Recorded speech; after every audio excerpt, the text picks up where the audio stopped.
রাজধানীর মার্কেট আর শপিং মলগুলোতে চলছে জমজমাট ঈদ কেনাকাটা। সাপ্তাহিক ছুটির দিনে হওয়ায় ঈদ শপিংয়ে ক্রেতাদের উপচে পড়া ভিড় ছিল আজ। পোশাকের পাশাপাশি সাজসজ্জার দোকানগুলোতেও ভিড় বাড়ছে সব বয়সী ক্রেতাদের।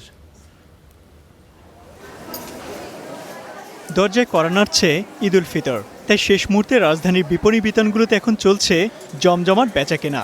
বিশেষ করে ঈদের ছুটিতে যারা ঢাকার বাইরে যাবেন তারা সেরে নিচ্ছেন প্রয়োজনীয় ঈদের কেনাকাটা। আমরা তো এখন নিরুপায়, কিনতেই হবে আমাদের, এই জন্য মনে হচ্ছে আমার কাছে বেশি, বাট তারপরও ভালো চলছে আমার মনে হয়। দুইটা ড্রেস কেনা হয়েছে, জুতা কেনা বাকি, এখনো মেকআপ অ্যান্ড অল এগুলো কেনা বাকি, সো দেখছি এখন।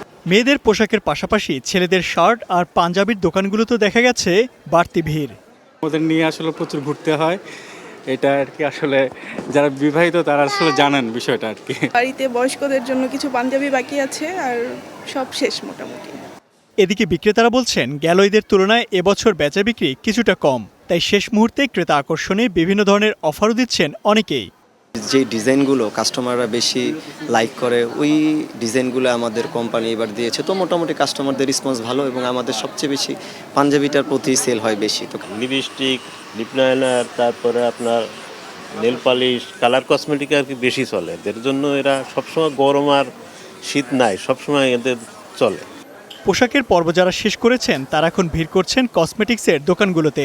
গরমকে মাথায় রেখে এবার তাই হালকা মেকআপের দিকে ঝুঁকছেন তরুণীরা। অনেক কিছু কিনছি, এমনিতে জামাও কিনছি, কসমেটিক্সও কিনতেছি, সব কিছুতে মোটামুটি ডিসকাউন্টস আছে। চেষ্টা করি যে মিডল ইস্টের জিনিস অথবা থাইল্যান্ডের প্রোডাক্ট কিনতে, কারণ দূরের প্রোডাক্ট এখানে এত রেপ্লিকা আসে যে আসলে ট্রাস্ট করা যায় না। দেশি হোক কিংবা বিদেশি, প্রসাধনীর ক্ষেত্রে পণ্যের গুণগত মান নিয়ে বেশ সচেতন ক্রেতারা। Imtiaz Ahmed, star news, Dhaka.